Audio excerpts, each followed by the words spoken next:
À bord du vaisseau d'Ulysse, la panique est totale. Charybde et Scylla, les deux monstres les plus redoutables de tous les océans, sont déchaînés. Ulysse, malgré la peur qui le paralyse, suit à la lettre les conseils de la magicienne Circé. Il faut garder le cap et passer entre les rochers qui menacent de les broyer.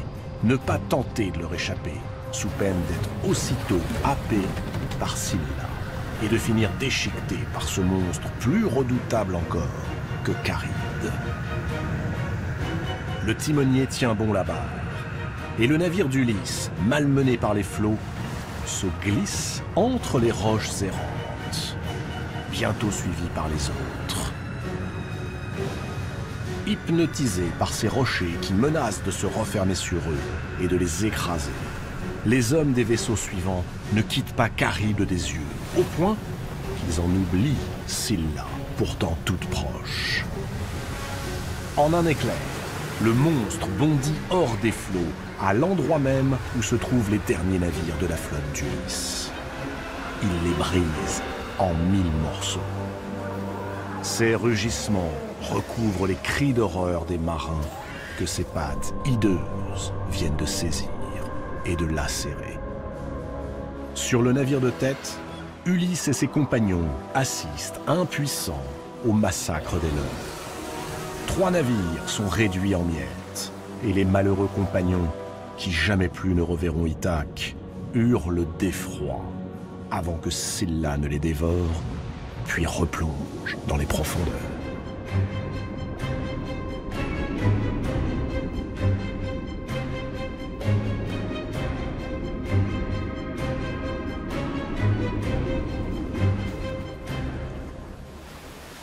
La flotte d'Ulysse, désormais bien réduite, s'éloigne à grand-peine.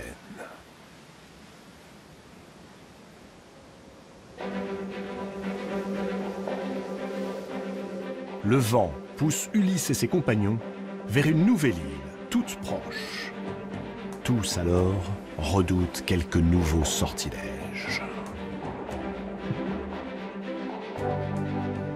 Tous retrouvent espoir lorsqu'ils découvrent que cette île est couverte par de vastes prairies où l'on peut apercevoir de beaux troupeaux de vaches, de moutons, de brebis. Cette île semble accueillante, loin des monstres et des tempêtes. Peut-être sera-t-elle enfin un havre de paix au cœur de leur odyssée. Cette île, pourtant, Ulysse redoute d'y aborder. C'est l'île du Trident, l'île des troupeaux du dieu Hélios. Ulysse ressasse avec tristesse les mises en garde de Tirésias, le devin aveugle qu'il a rencontré aux enfers. En lui indiquant quelle route prendre pour rentrer enfin chez lui, à Ithaque, Tirésias l'a prévenu qu'un grand danger les guettait sur cette île du Trident. En aucun cas, Ulysse et ses compagnons ne devront lever la main sur les splendides troupeaux qu'ils verront paître, car ils appartiennent à Hélios, le dieu soleil. Sinon, ce qui les attend sera terrible et irrémédiable. Tous mourront dans d'atroces souffrances, et tous les navires seront détruits. Et si, par miracle, Ulysse parvient à en réchapper, il regagnera Ithaque, mais seul. Et une fois chez lui, il sera accablé de nouvelles peines. Ulysse est bien décidé, cette fois-ci, à faire preuve de prudence. Il réunit ses compagnons et leur rapporte sans rien omettre les propos du devin. Pour éviter toute tentation, afin de ne prendre aucun risque, ils décident qu'ils ne débarqueront pas. Ils poursuivront leur route. Le discours d'Ulysse enflamme les esprits. Ces hommes n'en peuvent plus. Ils viennent d'affronter les sirènes, Charybde et Scylla. 3 de leurs navires ont été engloutis, et avec eux tous les hommes valeureux qui se trouvaient à bord. Ulysse a-t-il donc un corps de fer et un cœur cruel pour refuser à ces hommes un peu de calme et de répit?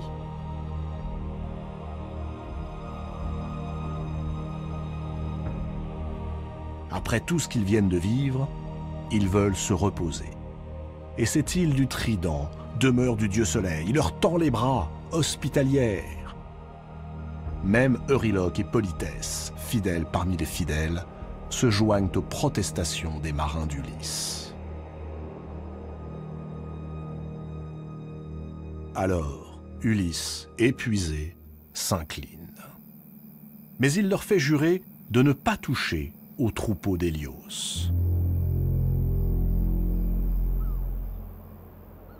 Les marins prêtent serment, puis jettent l'ancre et débarquent sur le rivage.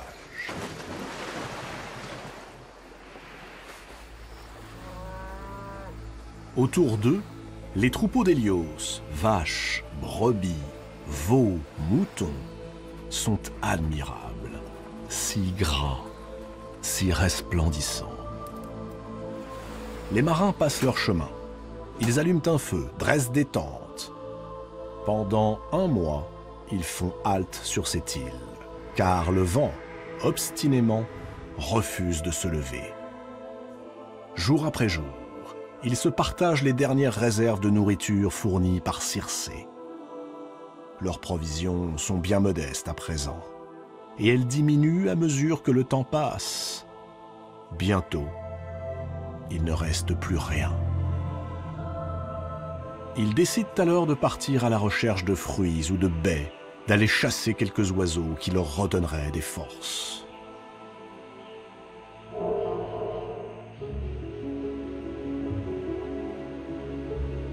Ulysse s'écarte du groupe. Il a besoin d'être seul. Il s'engage dans la forêt. Il songe à Pénélope, sa femme, à Télémaque, son fils, dont les sirènes, par leurs chants mélancoliques, ont ravivé le souvenir. Exténué, il s'écroule au pied d'un arbre et se laisse envahir par le sommeil. Lorsqu'il se réveille, autour de lui, le silence est total. Plus le moindre bruit. Intrigué, Ulysse se hâte vers le rivage. Quelque chose l'étonne. Il n'entend plus mugir les vaches au large front, ni bêler les brebis grasses au lourd pelage. À mesure qu'il s'approche de son navire, un doux fumet se répand autour de lui.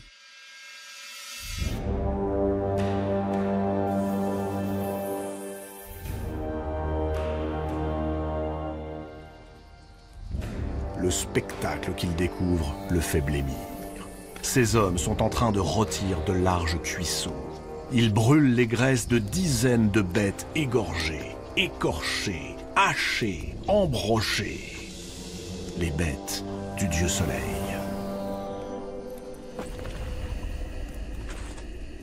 Ulysse tombe à terre. C'est aux dieux qu'il s'adresse avant même de blâmer ses hommes. Les dieux immortels ont plongé Ulysse dans le sommeil pour son malheur, afin qu'il ne puisse empêcher ces gens de commettre ce forfait. Dieux perfides, dieux injustes. Ulysse se dirige vers Euryloque et Polythès, ses capitaines. Il est furieux, prêt à les punir. Mais Euryloque le toise. Oui, c'est lui qui a conseillé aux hommes ce projet fatal. Et il redit à Ulysse les mots qu'il a prononcés la veille. La faim leur tord le ventre. Il ne reste plus rien des vivres entassés sur les bateaux. Alors qu'ils chassent les vaches du dieu Soleil, qu'ils offrent à ce dieu les meilleurs morceaux et se nourrissent des autres, avant d'en faire provision pour leur long voyage de retour.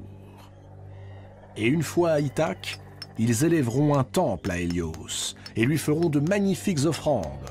Le dieu Soleil comprendra. Et s'il leur garde rancune et veut détruire leur navire, eh bien tous préfèrent mourir d'un coup, sur les flots, plutôt que périr de famine sur cette île déserte. Car si toute mort est odieuse, la plus affreuse est la mort par la faim. Ulysse va pour répondre, mais il se fige, car soudain, les os des animaux égorgés se mettent à bouger, puis à ramper vers eux, accompagné par le râle atroce des lambeaux de chair restés sur les branches. Effarés par ce nouveau prodige, les hommes se précipitent à bord de leur navire, dressent les mâts, déploient les voiles et larguent une nouvelle fois les amarres.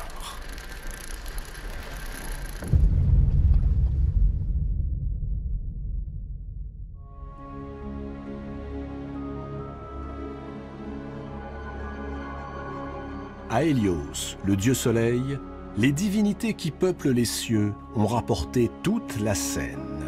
Ces troupeaux magnifiques pourchassés par les marins d'Ithaque, puis cernés, décimés, grillés.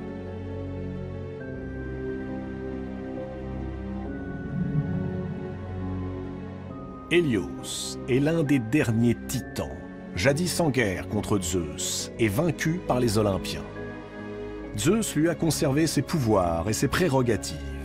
Et chaque matin, Hélios s'élance dans le ciel sur son char tiré par 4 chevaux ailés et répand sur la terre la chaleur du soleil jusqu'à ce que la course de son char l'entraîne derrière l'horizon, à l'ouest, au pays des Hespérides, là où tombe la nuit.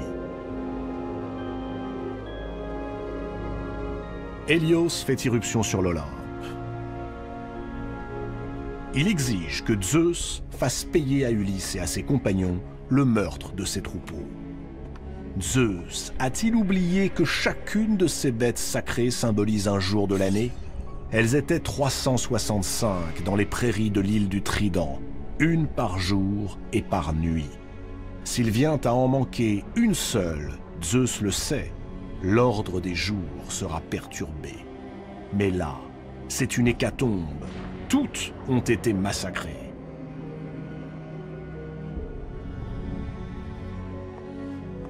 Athéna se dresse entre le dieu soleil et le dieu des dieux. Ulysse, rappelle-t-elle, est sous sa protection. Il ne saurait lui arriver malheur. Hélios, aussitôt, lui coupe la parole. Si la fille de Zeus ose s'opposer à lui, si les criminels ne sont pas frappés par un juste châtiment, alors lui, Hélios, dieu du soleil, cessera de briller sur la terre. Il se ralliera à celui qui, de toute évidence, devient le véritable maître de ce monde où plus rien ne vit, Hadès. Et il brillera pour les morts et non plus pour les vivants. Il plongera le monde des mortels dans les ténèbres éternelles.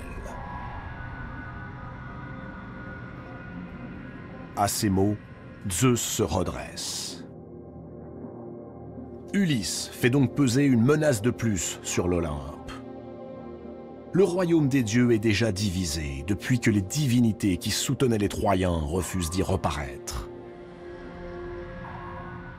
Il ne peut accepter que d'autres divinités prennent le parti de son frère, Hadès. Il ne peut tolérer qu'une nuit éternelle s'abatte sur le monde des hommes pour apaiser la vengeance d'Hélios. L'ordre du monde, qu'il a mis tant de siècles à mettre en place, est sur le point de vaciller, et son royaume de sombrer dans un chaos sans fin. D'un geste, Zeus apaise le titan. Cette fois, Ulysse paiera. Un châtiment impitoyable, exige Hélios. Oui, un châtiment impitoyable. Zeus brandit l'égide, et soudain, un grondement terrifiant résonne à travers l'Olympe, qui fait trembler les montagnes sur la terre et les murs des plus solides citadelles. Aussitôt, les vents se déchaînent en rafales, arrachent les étais des mâts qui tombent sur le pont et fracassent la tête du timonier. La mer est démontée. La foule s'abat sur le navire d'Ulysse. Les marins, les uns après les autres, sont précipités par-dessus bord. Ulysse aperçoit Euryloque et Polythèse emportés par une vague gigantesque. Cette fois-ci, impossible d'échapper à la ruine. Une lame avec la force d'une muraille, précipite à son tour Ulysse au milieu des flots.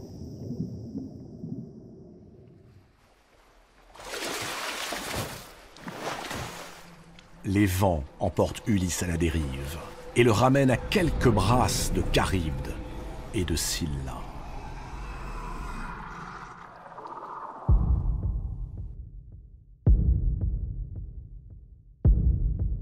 Glacé d'effroi, Ulysse songe à se laisser couler. Tout plutôt que d'être broyé ou déchiqueté par ces repoussantes créatures. Le courant l'emporte. Et pendant 9 jours et 9 nuits, Ulysse dérive vers le grand large, poussé par des vents de mort.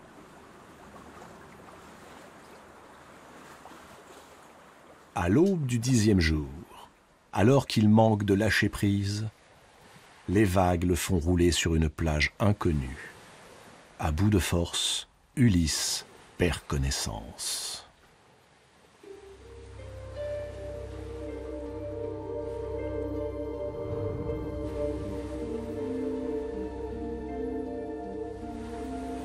Une jeune femme est penchée sur Ulysse. C'est la femme la plus belle que le roi d'Ithaque ait jamais vue. Ses boucles blondes cascadent jusqu'en bas de son dos, nu. Autour de lui, une plage de sable fin, une eau transparente. Un parfum de cèdre et de cyprès le tire de sa torpeur. La jeune femme aide Ulysse à se relever. Ses gestes sont très doux. Dans un sourire timide, elle lui dit son nom, Calypso. Ulysse tombe aussitôt sous son charme.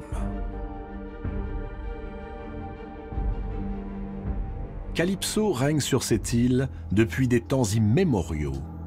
Elle est la fille d'un dieu, le dieu Atlas, l'un des titans, qui régnait autrefois sur la mystérieuse Atlantide et qui aujourd'hui porte le monde sur ses épaules. Atlas, du temps de sa splendeur, avait fait don à sa fille de cette île perdue au bout du monde, loin des hommes. À peine voit-elle Ulysse qu'elle en tombe éperdument amoureuse. Elle l'invite chez elle, le nourrit, le réconforte. Elle lui offre tout ce qu'un homme peut désirer auprès d'une femme aussi belle, aussi douce, aussi tendre. Et Ulysse, épuisé par tant d'épreuves, se laisse faire. La beauté de Calypso l'émerveille. Ses multiples attentions le comblent. Et cette île est une île comme il ignorait qu'il pouvait en exister sur Terre. C'est comme si la nature y avait déposé toutes les splendeurs du monde. Ulysse aime Calypso et Calypso aime Ulysse. Il y a entre eux une force qui dépasse tout ce que les dieux peuvent imaginer. La force de l'évidence, plus puissante encore que la force du désir, qui pourtant les pousse l'un vers l'autre. Les semaines passent, puis les mois. Ulysse et Calypso vivent des heures merveilleuses. Un jour, Calypso entraîne son amant vers l'une des plus belles plages de l'île. Là, elle fait serment de l'aimer pour toujours. Et pour preuve de cet amour, elle lui offre l'immortalité.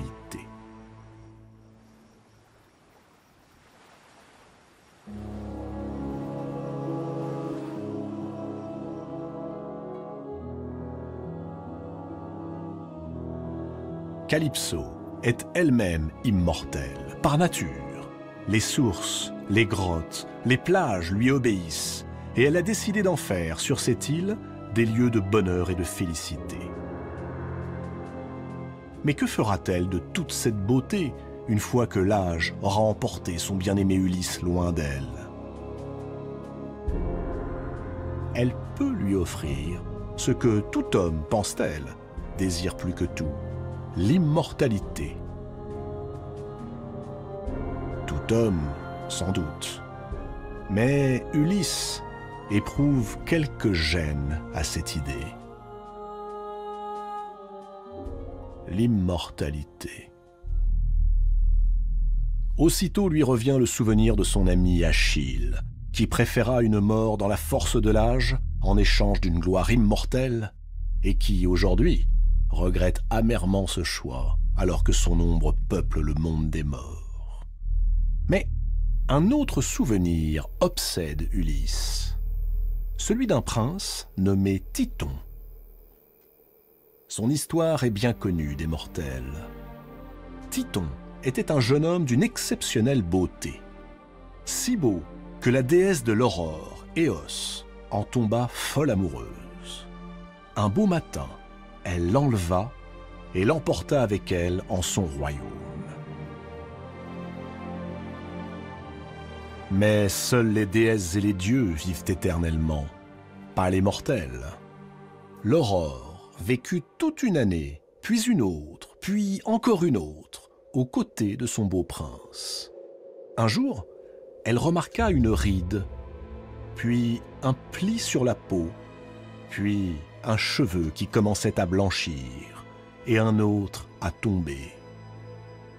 Elle se rendit alors sur l'Olympe et pria Zeus d'offrir à son bel amant l'immortalité. L'immortalité accordée à un mortel. Le maître de l'Olympe n'a jamais goûté que l'ordre du monde fût changé. Aux dieux, l'immortalité, aux hommes, la vie brève. Point final. Mais l'aurore se fit si persuasive que Zeus voulut lui complaire et en même temps la punir de vouloir ainsi transgresser l'ordre divin. Le dieu des dieux accorda donc l'immortalité à Titon. Ainsi vivra-t-il sans jamais mourir. Mais l'aurore avait négligé de demander à Zeus que l'immortalité soit associée à l'éternelle jeunesse. Jour après jour, le malheureux Titon dépérit. Il perdit ses beaux cheveux, ses dents, sa peau se flétrit, ses forces l'abandonnèrent, et il se mit à vieillir sans pour autant mourir. Aujourd'hui, le sort de Titon, qui depuis des siècles souffre d'un dessèchement sans fin, fait réfléchir Ulysse.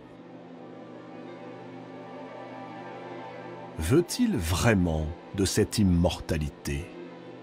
Et si l'immortalité que cherchent tant d'hommes audacieux n'était qu'un piège?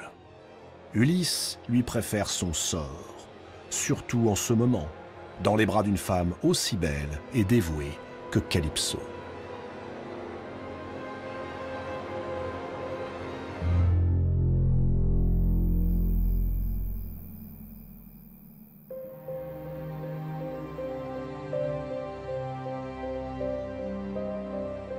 Du haut de l'Olympe, Athéna n'a rien perdu de ces échanges.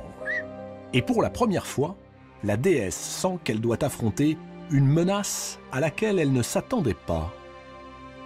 En refusant l'immortalité que Calypso lui propose, Ulysse refuse tout simplement d'être associé aux dieux et aux déesses. En choisissant sa condition d'homme mortel, Ulysse s'éloigne un peu plus du monde des dieux immortels. Quel sort est donc le plus enviable? Vivre éternellement les mêmes histoires sans fin? Ou bien goûter aux plaisirs et aux joies en sachant qu'elles ne dureront pas?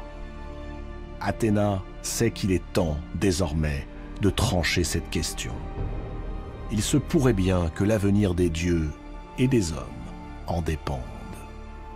Mais pour l'heure, Ulysse oublie qu'il est roi d'Ithaque. Il profite d'une quiétude nouvelle et s'abandonne avec confiance et joie aux caresses de Calypso. Pour combien de temps